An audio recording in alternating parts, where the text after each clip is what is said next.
Welcome back to another episode on the show. Today's guest is Jane, Jane McGuinness. Today's guest is Jane McGuinness, a registered clinical counselor, psychotherapist, author, and mother of three, who has turned one of the most difficult chapters of her life into a story of healing, self-discovery, and resilience.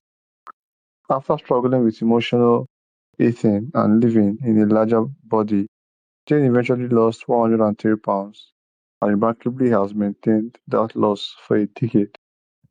But our story isn't really about weight, it's about what happens when we stop fighting our bodies and start understanding ourselves. In her book, Always Hungry: How I Lost the Weight and Found Myself, Jane explores emotional eating, body image discrimination, diet culture, divorce, parenting, identity, and the deeper emotional patterns that can keep us trapped in cycles with food. And she does it with something that was essential throughout our journey: humor.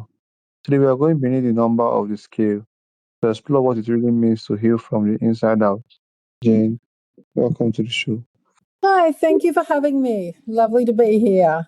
Okay, thank you so much, Jane. So, Jane, your book is called Always Hungry. Yes. When when did you realize that your hunger wasn't really just about food? Yeah, that's a great question. It was after the birth of my third child, I discovered the work of Janine Roth, a pioneer in the field of emotional eating, and I was reading one of her books, Women, Food, and God. And that was the first time I really started to connect the dots and understand that my hunger had nothing to do with food, that there were so many emotional factors at play. There were so many reasons that I was heading for food when I was upset, dysregulated, anxious, tired. And of course, this is the case for most of us when we're eating when we're not hungry. There's so much underlying that. And it's never really about the food. So that period in my life was incredibly powerful because then I started to connect the dots and heal and make small sustainable changes. Addressing the root causes, the psychological factors at play, that was integral and remains just essential for anybody wanting to make changes if they do have a conflicted relationship with food in their body. All right, Jane, thank you so much. Mm-hmm. So, you lost 103 pounds and have maintained that loss for a decade. That's wonderful. Thank What you. made this? Thank you so much. You're welcome.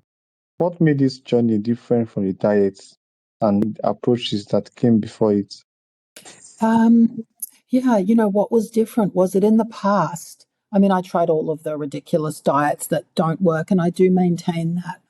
The only thing that does work is permanent lifestyle change, small, sustainable changes, moderation, balance. But what was different was that I began by looking within and healing from within. I believe before we can heal the body externally, we need to begin to heal internally because so many of us are eating because we're sad. It's a substitute for love. We can be lonely, we can be stressed, we can be upset. So we need to learn how to deal with those emotions, how to handle those emotions and process them without reaching, for the fridge or the pantry and comfort eating. So that was the big difference, recognizing why I was eating when I wasn't hungry. And of course, I went on to study postgraduate psychology and become a psychotherapist so I could help others. That was also extremely helpful. This was after the weight loss. It certainly helped me to be able to now write with authority, help others, and speak out because so many of us are eating for emotional reasons, and invariably, any quick fix that only addresses what we're eating, not why we're eating, is doomed to fail because we're not addressing the deeper issues. Okay, that was wonderful. Why we are eating, not what we are eating. Mm. Okay. Mhm. So you described your transformation as healing from the inside out. Yes. What did you have to discover about yourself? What did you have to discover yourself before lasting change became possible? Sure, and it was, yeah, really just what I'd mentioned there. It was discovering, why as a child, as a teenager, um, I had unhappy parents who ended up divorcing, like a lot of us do. I mean, there were reasons. I started comfort eating when I was anxious, when I was sad or upset as a teenager. Those habits became ingrained very quickly, and they were very unhealthy. But ultimately, I had to learn that food is no substitute for love, and that the only reason we should be eating is when we're physically hungry, not because we're sad. So I had to figure out what was going on there, and then find better ways to process those emotions and heal. Okay, thank you so much, Jane. So, Mm-hmm. for those who might not understand what you mean by emotional eating, what is emotional eating actually trying to tell us? Yeah, it's like the canary in the coal mine. I mean, it's a warning. If we're mindlessly eating, we're dysregulated in the body. Often we're in that our sympathetic nervous system's activated. We're not present in the moment. If we're in the fridge or the pantry and we're just grabbing something and inhaling it without any awareness, and that's emotional eating because we're not eating due to physical hunger. We need to slow down. Mindfulness is incredibly helpful. Practicing mindful eating, slowing down, being present, so we can begin to firstly check in with the body and see, are we physically hungry? And then what does our body need? What does our body want? A lot of us don't even taste the food we're eating when we're rushing, if we're standing in the fridge eating or in the pantry just snacking. And yeah, it's completely mindless. And yeah, and when we're doing that because we're avoiding emotions or we're overwhelmed, we're not feeling any kind of safety in the body. Um, that's, yeah, absolutely big part of emotional eating. Right. So, you talk about interoceptive awareness. Tell Mm-hmm. us how can tell us how can learning to listen to the body's signals change our Sure. relationship with food? Yeah, I mean, the interoceptive awareness is a complete game changer because essentially, without interoceptive awareness, we're not listening to the body. We don't know what the body is telling us. So we have sometimes those signals shut down completely. They become disrupted with disordered eating. So we don't know if we're full, if we're hungry, if we're tired. Essentially, interoceptive awareness is knowing what's going on in the body, being able to feel and understand and listen. So we know what's happening within the body. A lot of us live from the neck up in our mind, in our head, and the body's just there along for the ride. But when we're in the body, we know whether we're hungry, whether we're full, we know what's happening, and then we can respond appropriately. So that's another huge piece of the puzzle in terms of developing that. If you've lost that, often we do as children, we shut those messages down and we don't listen because diets, particularly if you've spent a lifetime dieting, don't teach us to trust our internal signals of hunger and fullness because they're telling us to eat at a certain time and certain things. So there's a lack of trust there. So reconnecting with the body and that, and then having that trust that we know what's best when we're using that interoceptive awareness to really listen to the body. Also another huge piece of the puzzle. All right. So, Jane, do you have some pictures of you before and after? Yeah, absolutely. That's a great question. And I've shared, yeah, on my website, www.janemcguinnesstheauthor.com. There's some after photos.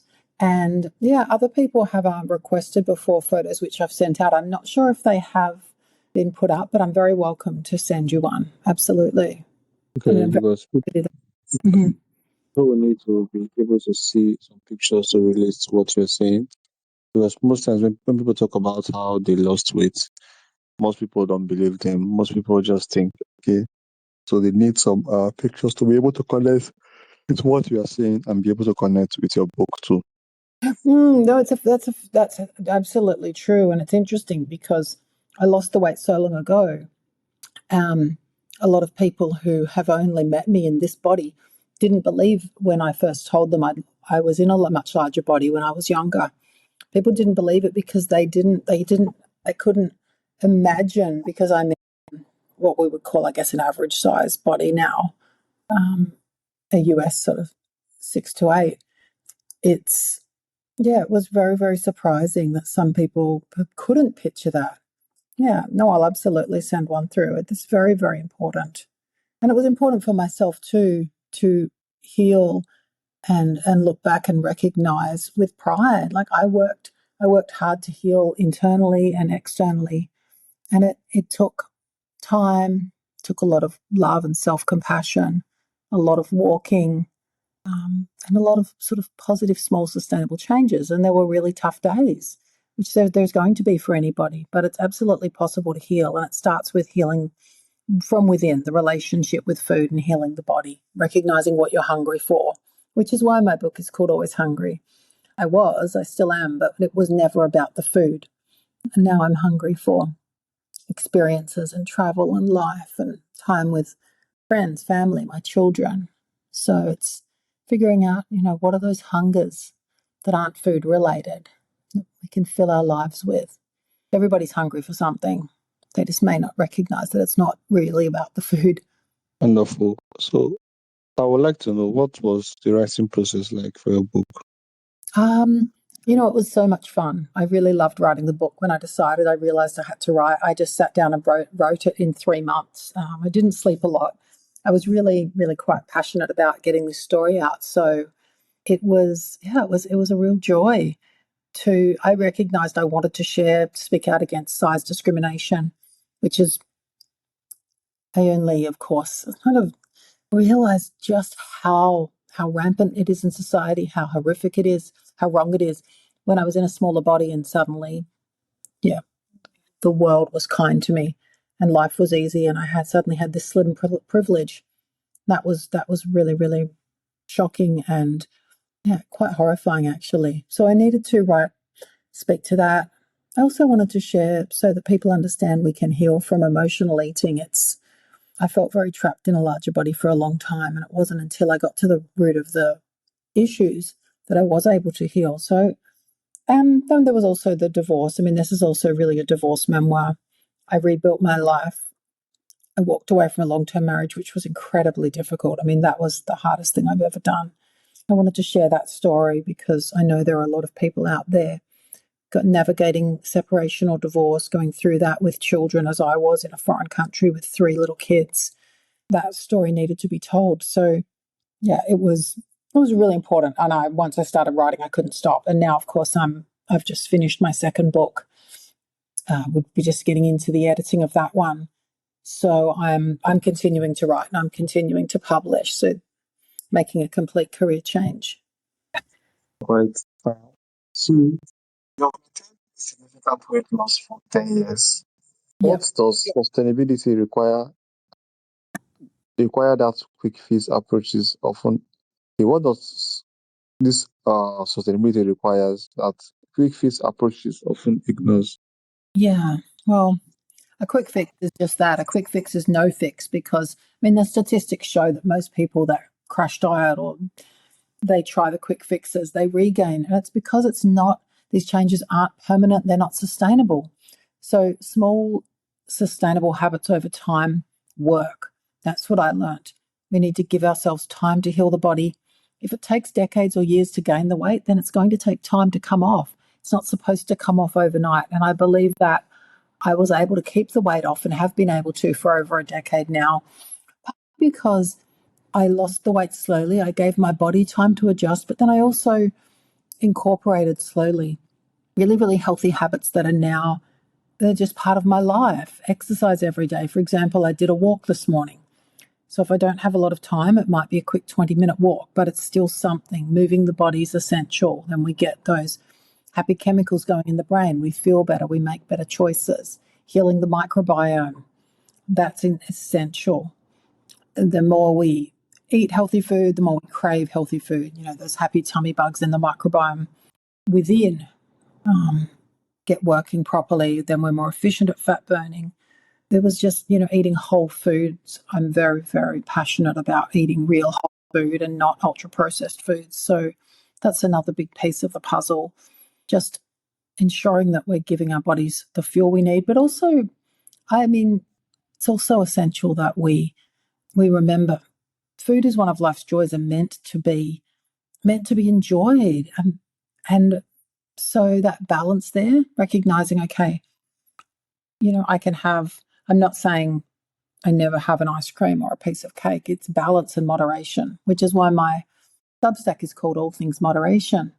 But it's common sense balance. It's not something I'll have every day, all day, because that wouldn't be healthy. So, yeah, figuring out the balance and what works, and then just eating a lot of whole, good food from scratch. Like, I really think that this has also been key to being able to keep the weight off. All right. Wonderful. So, humor plays a major role in your story. How did laughter help you navigate some of the hardest moments of your life? Oh gosh, I've always had I guess a dark sense of humor, which is why I wrote the book with humor. And my second book I've just written actually is also I've deliberately incorporated humor because I think we're meant to laugh. I do believe a day without laughter is a day wasted. So yeah, it's I guess it was a survival mechanism as a child. When my parents were unhappy, I would make jokes to lighten the mood. But now I find that it's a way to connect with other humans. It's a way to just remember that we're here to enjoy life. I practice gratitude every day, yoga, meditation. Really, really, more and more, this has become another piece of the puzzle, another, significant part of my life in terms of being grateful for what I have, for what is, for this gift of this journey. And so, yeah, laughter is a big part of that. So I think often we all get very worked up in life about the wrong things and take things very, very seriously. The little things that don't matter, people get very upset about. And it's important to maintain perspective. And I find that laughter helps with that big time. All right. Thank you so much, Jane. So, for someone listening right now who is trapped in a circle of shame, dieting, overeating, and starting over, Mhm. where should they begin? Sure. No, that's a wonderful question. I would say begin with self compassion, recognize that you have been doing the best you can. I would say, please know that there is a way out, that it is possible to heal our relationships with our body, with food in a really gentle, compassionate way, making small changes.